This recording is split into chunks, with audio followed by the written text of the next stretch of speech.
हरिओम। ओम नमः शिवाय।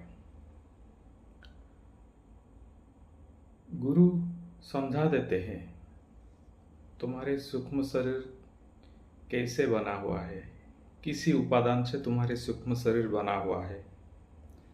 मन, बुद्धि, चेता, चेतना, हृदय, ये सब को मिला के मनुष्य की सूक्ष्म शरीर बना हुआ है।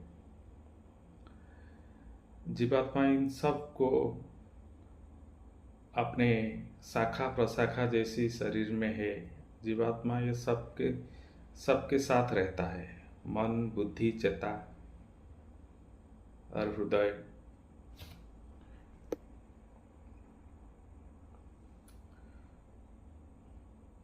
तो मन का स्वभाव कैसा है?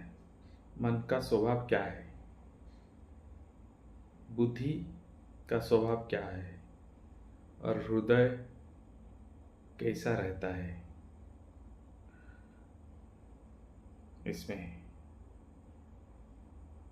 और ये सब जीवात्मा के साथ कैसे देते हैं ईश्वर प्राप्ति के लिए, या इनका उपादान में कमी और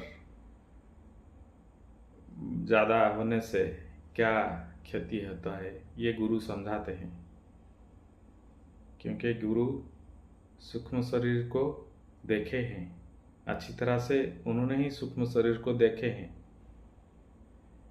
जैसे डॉक्टर पोस्टमार्टम करते हैं आदमी मर जाने के बाद, तो उसका हर अंग प्रत्यंग को देखते हैं, कहीं जहर पिया है क्या, उसका गला दबा के मारा गया है।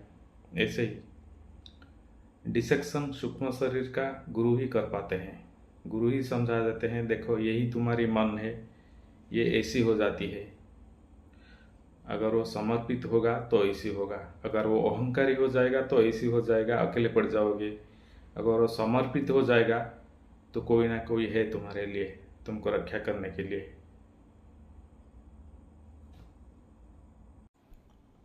एक गाय घास चरने के लिए एक जंगल में चली गई।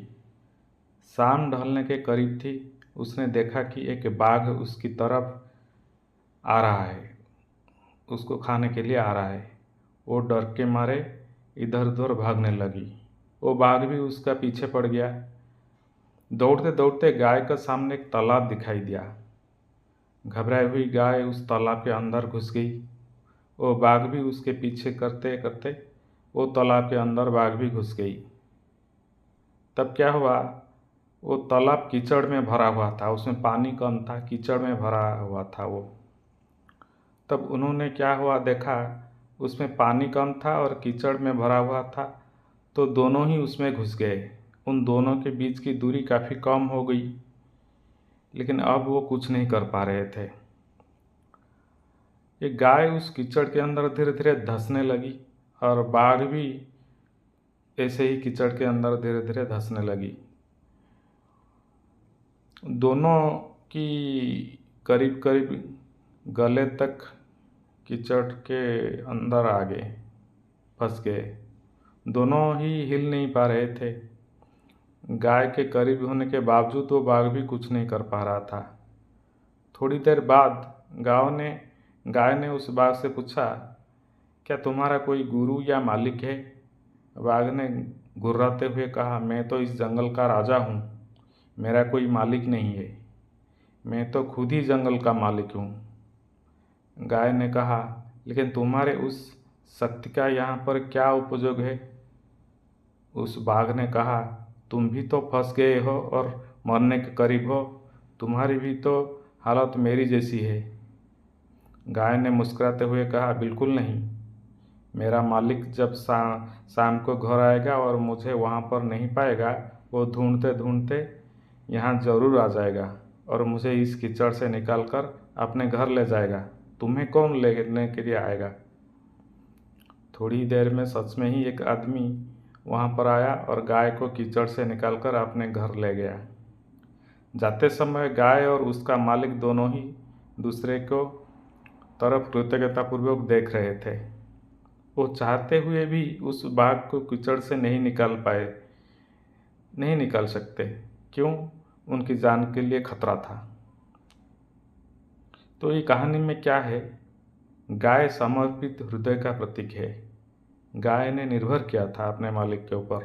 गाय समर्पित हृदय का प्रतीक है। बाघ अहंकारी मन है।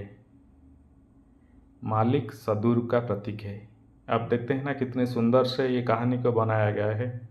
गाय समर्पित हृदय का प्रतीक है, बाघ अहंकारी मन है और मालिक सद्गुरु का प्रतीक है। कीचड़ यह संसार है और यह संघर्ष अस्तित्व की लड़ाई है। किसी पर निर्भर नहीं होनी अच्छी बात है, लेकिन उसकी अति भी होनी ठीक नहीं। आपको किसी मित्र, किसी गुरु, किसी सहयोगी हमेशा ही ज़रूरत होती है। तो ये कहानी में आपके हृदय समर्पित होनी चाहिए ईश्वर के प्रति, तभी वो दुख से आपको ज़रूर निकालेंगे। अगर